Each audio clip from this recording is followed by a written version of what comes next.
I'm Teresa Carraggio, and this is Third Paradigm. A month ago, I published John Lamb, Lash, and Sophia.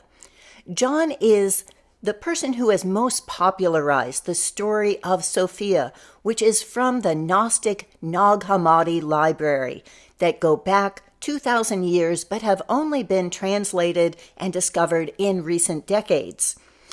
I didn't realize, but John responded to my YouTube video. And so I've been having a back and forth conversation, to put it mildly, with John and with one of his avid fans. I'm going to be reading that, and I think many of my viewers will be quite amused. I know that Julia Schoolafish can already hear the front-loading washer revving up. I'll be linking that video at the end, but to recap, the question that I was asking was, is the story of Sophia the goddess a departure from the patriarchal biblical story, or is it just an early prototype? Because Eve and Sophia both are the bringers of all that is evil into the world. Humanity falls because of them. In Sophia's case, because she dares to procreate without the permission of a man. I start by reading several quotes from John Lamb Lash, and I'll repeat one of them here.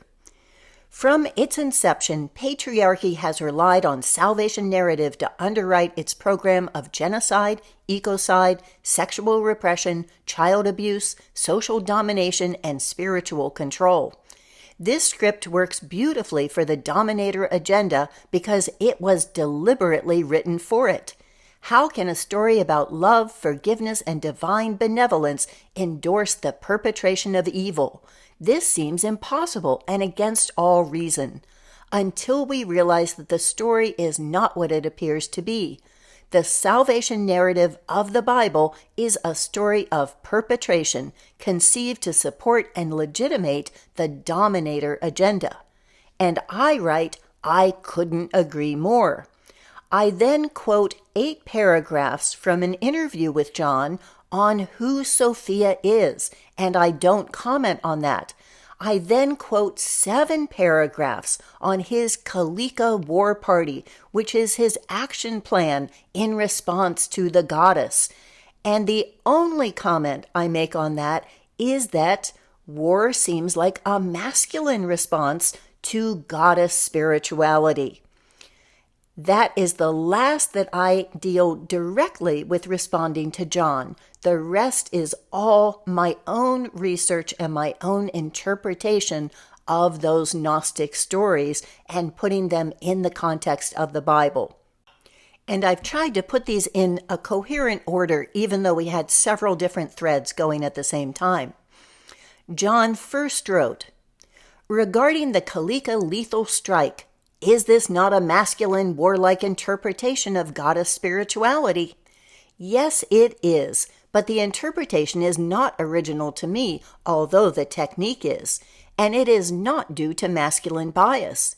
Study in comparative mythology of all races shows that the hero-warrior-goddess connection is ageless and universal. See The Hero and the Goddess by Jean Houston for a contemporary fix on this theme.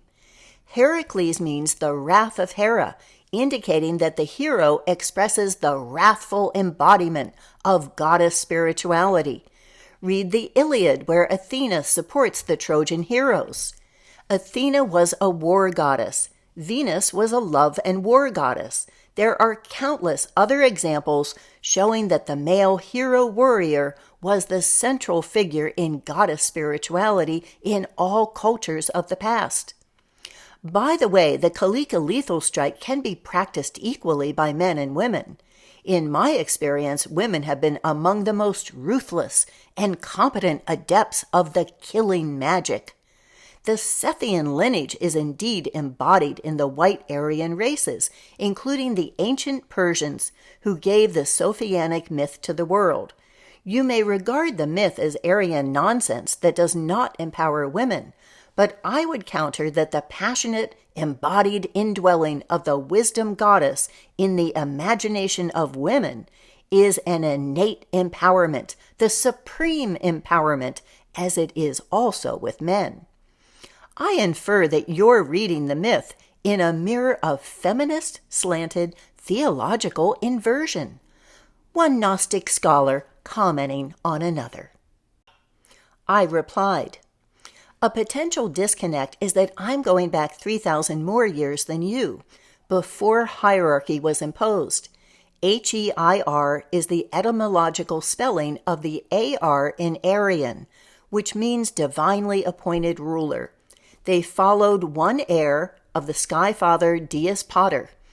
Although they came from the north, they organized indigenous men who resented the goddess cultures and used hierarchy to bribe and coerce them into being terrorist thugs, with payment in rape and pedophilia, which is fully documented in the Torah.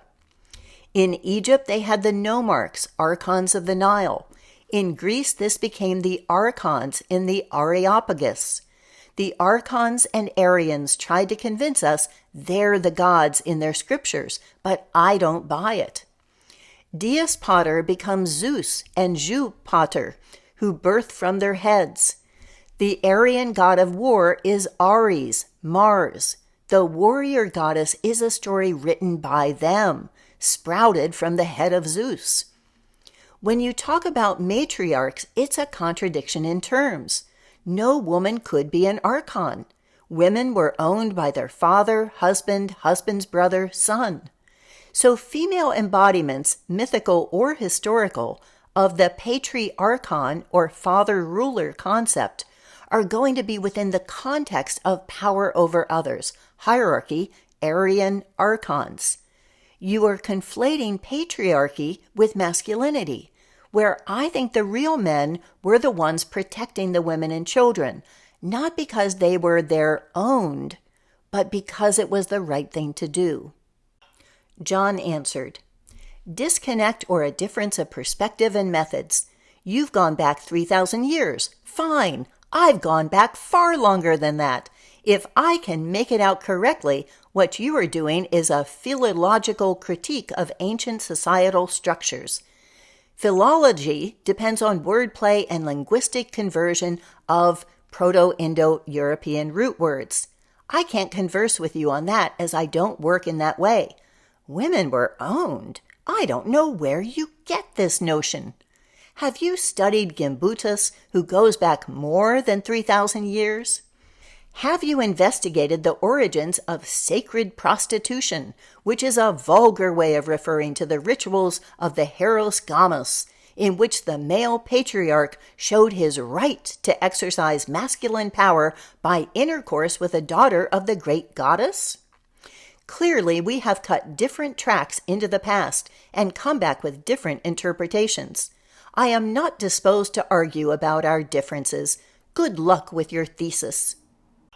I replied, reread what I wrote, John. I'm going back 3,000 more years than you, before hierarchy was imposed. The Gnostic scriptures go back around 2,000 years, when hierarchy was firmly entrenched. Hierarchy was imposed in Egypt around 3000 before Common Era, and in Sumer around 3400 BCE. Marija Gimbutas puts the start of conquest and hierarchy at 3000 BCE, so I'm going back more than 5,000 years, not 3,000. How does Gimbutas support your theory that women have not been owned by men in the Abrahamic societies? In the stories of both Sophia and Eve, it was a woman who birthed evil, correct? Genesis 3 reads, I will greatly multiply your pain in childbearing. In pain you shall bring forth children, yet your desire shall be for your husband, and he shall rule over you. That sounds like ownership to me. For an example from this millennia, I was just watching A Midsummer Night's Dream, which is about the right of a father to have his daughter executed if she doesn't marry who he wants her to. That sounds like ownership to me. The Bronte sisters and women writers of their era give many, many more examples. And yes, the name Heros Gamos is an irrefutable clue that we're talking about the Heros Aryans, which are the same word. Are you saying that the male patriarch really did have the right to exercise masculine power because of his forced intercourse with the high priestess? That matches the earliest mythology of hierarchy in Sumer, from what I was just writing. The Sumerian king list mentions a great flood, stating that after the flood, kingship was lowered from heaven a second time, this time in Kish. The conquerors were a mountain race who built a temple to Enlil, known as Lord Air, which is also spelled H-E-I-R, or bright-eyed Great Mountain, when a rock is close to sea level. The mythology of Enlil starts with the rape of the daughter of goddess, who then becomes his wife. If you can't refute my argument for why Sophia is a construct of the patriarchy, that's fine, but don't pretend you could refute them but are just not disposed. The gender binary. This thread starts with a comment from Leor Silverstein. "Ah, here is the man himself. Glad to hear you are still okay and kicking." And John replies to him, "Her spin that turns Sethian heritage of goddess wisdom into a patriarchal program of domination and anti-goddess propaganda relies on a misandric reading of source materials. Misandry is hatred of and resentment towards the male gender. It comes as no surprise to me when scholars are influenced by their personal and intimate experience of the gender binary. I champion goddess spirituality, but I do not view all women capable of doing the same in an honest and transparent way." I answered, "That's interesting, John. On what are you basing my personal and intimate experience of the gender binary? And are you saying that men are better at being champions of goddess spirituality, but women aren't capable of that? On what part of my research or my previous episodes on goddess spirituality do you base that? I think we would agree that the biblical story of Seth is patriarchal, yes? So the question is whether the Sethian Gnostics are a prototype of that story or a departure. Seth births 2 generations without a woman, and his line is considered pure. Sophia creates without the permission of a man, and evil is born as the demiurge. Tell me how you differ in your reading, or how my reading is misandric. Saying that I hate or resent men, rather than discussing the scripture as one Gnostic scholar to another, seems strange. Are women not qualified to disagree with your interpretation without being personally attacked?" John retorted, "On what does anyone base personal and intimate experience of the gender binary? On intimate sexual encounters and the perils and pleasures of intimacy? Obviously, no? I agree that my snipe about misandry was off-key. That was a slip of gut instinct. If you want to brand the biblical story of Seth with the label of patriarchy, fine. But what does that really say? Patriarchal is misandric gender slander. No better than words like racist and anti-Semite. History shows that many features of patriarchal societies were benevolent. Look at Marcus Aurelius. Look at the history of the czars in pre-Bolshevik Russia, and check out what happens when women came to the throne. Patriarchy is bad when bad men run it. Likewise, when bad women run it, as seen in politics today. Look at Theodora, the wife of Justinian, or Lucretia Borgia, for that matter. I don't find that the dichotomy of for against patriarchy is instructive or accurate in historical terms or on moral grounds. Something I haven't done until now on YouTube, due to reticence and lack of the right opportunity, is in part what I learned from my personal and intimate experiences of the gender binary since the age of 17. I can tell you it is a bonanza of brutal insight. For one point of preview, consider this. If women and men are going to debate about power in the institutions of patriarchy or matriarchy, how about talking openly about transactions of power in the bedroom? Bring the topic home to the naked evidence. My experience has shown me that almost all women, say 95%, have no idea how to share power in the genital embrace, as Reich called it. They do not understand the function of the orgasm described by Reich in the book of that name. They have no erotic flair or sexual manners. They do not even know the dynamics of the pleasure capacity of their own bodies or how to steer and enhance it. I could go on. The point is, no woman gets away with talking to me about patriarchal use of power who is not qualified to show mastery of her sexual power in the tease and squeeze. One day a woman who dares do that may show up, but I am not holding my breath. PR agent versus Sophia surrogates, and this is another thread where John replies to Lore. Thanks for the nod of recognition. As you probably know, I stand against other media pundits and spiritual gurus on the interpretation of the Gnostic legacy. I have refuted the strawman argument put out by Icke, Hancock, Braden, and others, all men. It was unusual to see a woman talking about the Nag Hammadi and citing me. A number of women have, of course, taken up the Sophianic message over the last 22 years. I lost count, but I reckon at least a dozen women have written me claiming to be the incarnation of the wisdom goddess. I suggest they form a committee of Sophia surrogates and come out in unity. Lame jokes aside, I made it clear from the outset in 2002 that as a man I had strong reservations about speaking about Sophia, or even speaking for her, which I have done extensively.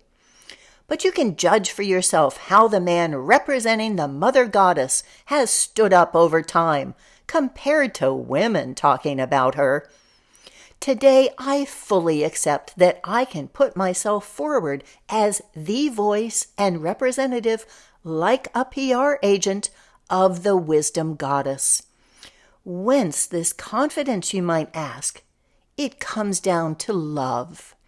On both sides. I operate on my love for her story and her presence. On the other side, what is the evidence that she loves me, the one who restored her story and image to the world? Love survives on its evidence. On those whom she loves, Sophia lavishes novelty, beauty, daring, and abundance. Look at the evidence.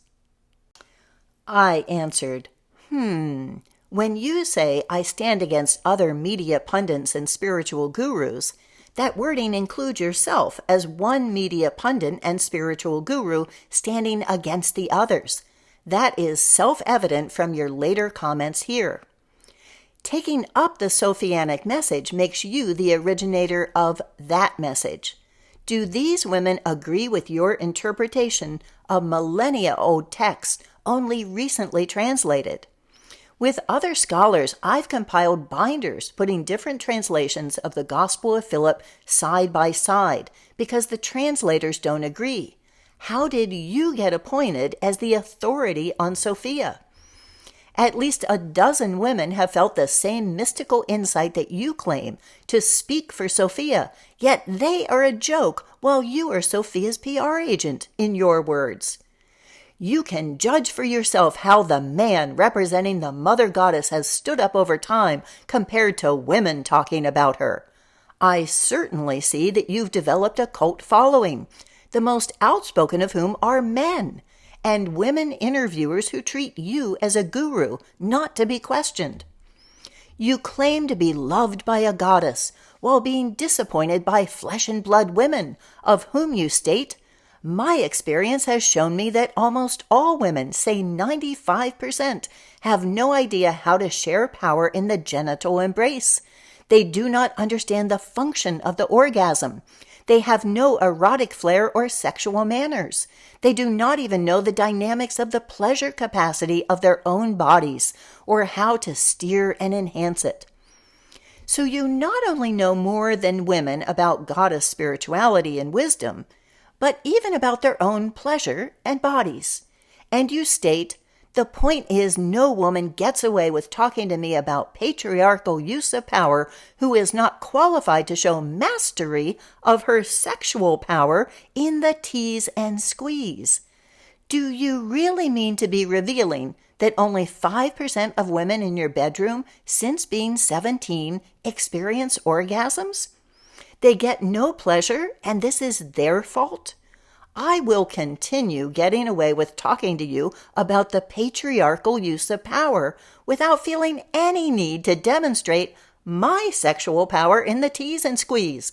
What a supremely patriarchal demand to make. And John's last comment is, "I am not saying that you personally hate or resent men, despite the implication. My point is that any feminist spin of the Gnostic material or any other topic, the element of misandric resentment is embedded. I have often said that a big step in healing the gender conflict comes when men can speak for women, and women for men. For instance, look at Thomas Hardy and D.H. Lawrence. Consider how the latter has written about the intimate sexual and emotional life of women in Women in Love and other works. Look at the profile of female behavior in Hardy's novels. It is brilliant and poignantly accurate in both cases.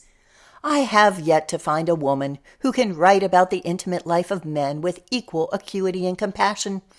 If you are aware of any such case, let me know." To summarize, John became very popular with women because of his book Not in His Image and how he attacked the patriarchy. But it turns out that only men are qualified to talk about the patriarchy, because when women do, they're just man-haters engaging in misandry. Men are better at feminine spirituality, at feminine sexuality, at writing women figures literarily, and at intellectually being able to engage in feminine topics.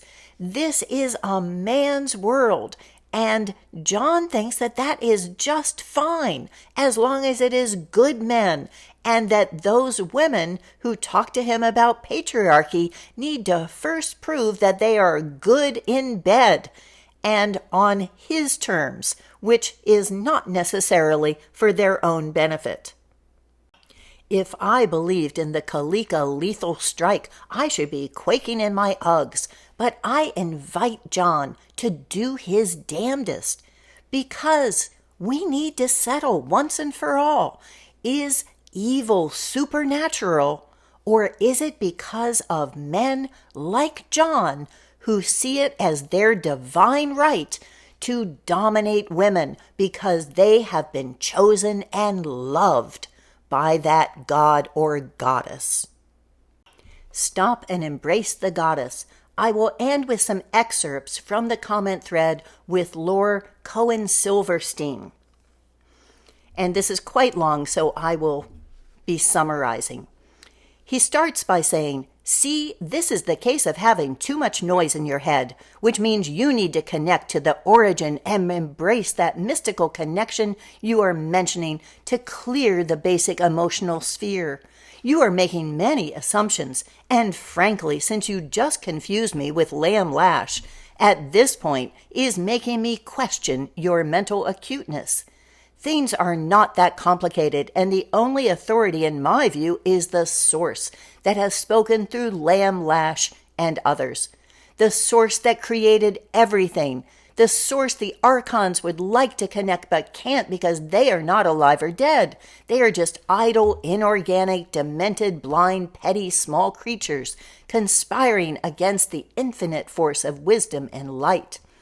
And then he talks about his own spiritual awakening with the heaviest discipline of semen retention, no sugar, no media, silence, sleep, work, hours of deep meditation in the dark, and intensive exercise regimes.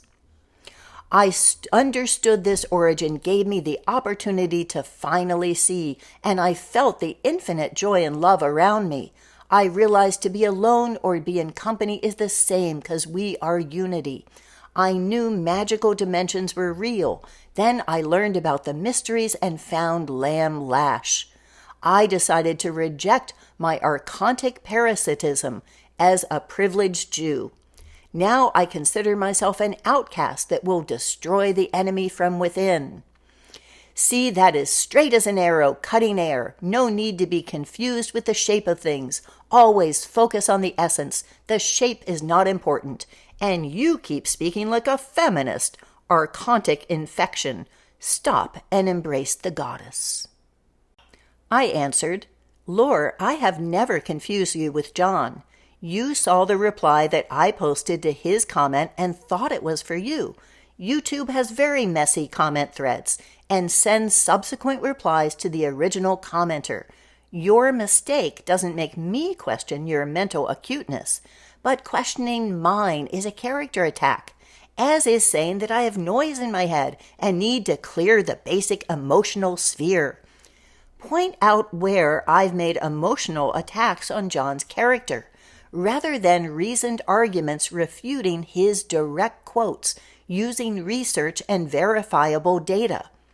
When you say things are not that complicated and the only authority is the one that's spoken through JLL, how is that different than anyone claiming religious authority? I'm happy for your mystical experiences and the infinite love and joy it's brought you. However, John ridicules the mystical experience of the women, of whom he's lost count, who identify with Sophia.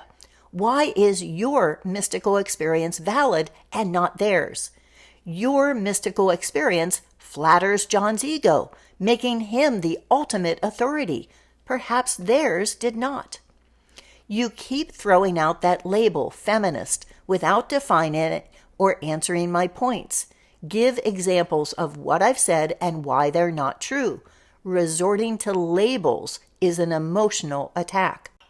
Lore then states that Jews and Aryans are diametrically opposed, and then I quote from my research, with which many of you are familiar, from What is a Jew, looking at the word and going back and looking at the Habaru and the Aryans in Egypt, and my episode, Hebrews, Slaves or Masters in Egypt. And then he says, you seem to read many books but understand none, while people like me read something just to enrich it further, 'cause my experience is vast. I have been touched by the essence, so I care less about the form. For me, everything falls in place and converges. Sometimes I feel I have been doing all of this before. I am a Jew because I have direct contact with the archons through my neurological hack. Because of my matrilineal blood lineage, I am Jew by blood, descendant of Abraham and of the line of the Kohanim. And yes, being a Jew has nothing to do with religion. The Jews that invented the feminism you seem to be confused about is us. All the ideological infections you seem to have contacted as a shitska comes from my kind. We have oral history of about 5,000 years. We are not Arab or care to be. We are not of any African blood, but Jewish blood. We look European, but we are not European. Yes, the Ashkenazim are the archetype of the Jew. We control everything, and the battle is against us. If you think you know other kind of Jew, it does not matter. In practical terms, the archontic power comes through the Ashkenazim, and in less amount, the Sephardim. So yeah, that is the kind of Jew I am. I have accessed the inorganic connection since I was a child, and also the true origin connection when I was older. I choose the latter, 'cause it is an honor to have found it, and it's an honor to be presented to it when I was cursed to be an archontic dupe. But make no mistake, if you are one of my goy poodles preaching any of the archontic infection I promote, I can do good to the origin by punishing you for being a disrupting hypocrite of the light. See how this works for me? In the end, I can be all love as a human, but can be ruthless as my archontic nature aligned to Yehodaboth. You learned what a Jew is today. Good job. Laura then asked many rhetorical questions about whether I have any experience with the mystical. How do I elevate my vibe? After I answer him, he then ends with a misquote from my video and then says it as a reversal of the Shitska was surrounded by books of others, yet she read and read, never to get a glimpse of knowledge and experience. For it may be the curse inherited by her archontic blindness called feminism. May she be filled with lack of acquaintance. And then he says that he has an upcoming book called Tantalized Souls. I answered, why do men think that insults are a valid argument and interpret arguing with their ideas as insulting them? You are misquoting my ending, which reads, in conclusion, the archons are mere human psychopaths, using a technique honed over 5,000 years, the right of rape and sex slaves in return for men's obedience in using violence. They are the original motherfuckers, which I use as a technical term. May they be filled with lack of acquaintance. If you're trying to parallel my quote but turning it into an insult against women, you'd have to represent them as using violence to get sex with men. Lack of acquaintance in context is, and the first ruler saw the female virgin standing with Adam, and saw that the living luminous afterthought had been shown forth within her, and Yehodaboth became filled with lack of acquaintance. He then rapes her. So when you turn that insult around and say that I, the Shitska, should be filled with lack of acquaintance, you're saying that I shouldn't be raped. It's a convoluted way to insult me, and I don't think it works. And I'll end by letting Lore have the last word. Perhaps you made this video to come to the realization that you are part of that disruption against the organic light. I mean, the people know the truth when they hear it. I came to this video by accident. I was looking for most recent Lash talkings, and I found none. This video popped up and thought about listen to it, but found this acultural Marxist in disguise. I am a Jew, not Lash, which means I am like Saturn. I find gratification by being ruthless. And since I own you as a feminist, and I can do whatever I want with you. If you are a feminist, you are my pet. Never forget that, my archontic infected pet. The archons are psychopaths, and you are doing the bidding of the psychopath by embracing your woke conditioning and trying to disrupt things you barely understand or experience. Also, your pathetic seek of validation from men from John Lash puts you in the position you are complaining. I mean, if what you say is true, you won't need to convince anyone. For example, Lash, a rare gem to find, needs not to convince anyone. He cares less, because he is aligned with what is true. So he resonates with all people. You need to live and experience the source, and perhaps that can heal you from being my archontic pet, Teresa Carolho. And for those who want to hear my archontic pet views, here is John Lash and Sophia, and this is Woke Feminism. Thank you for watching.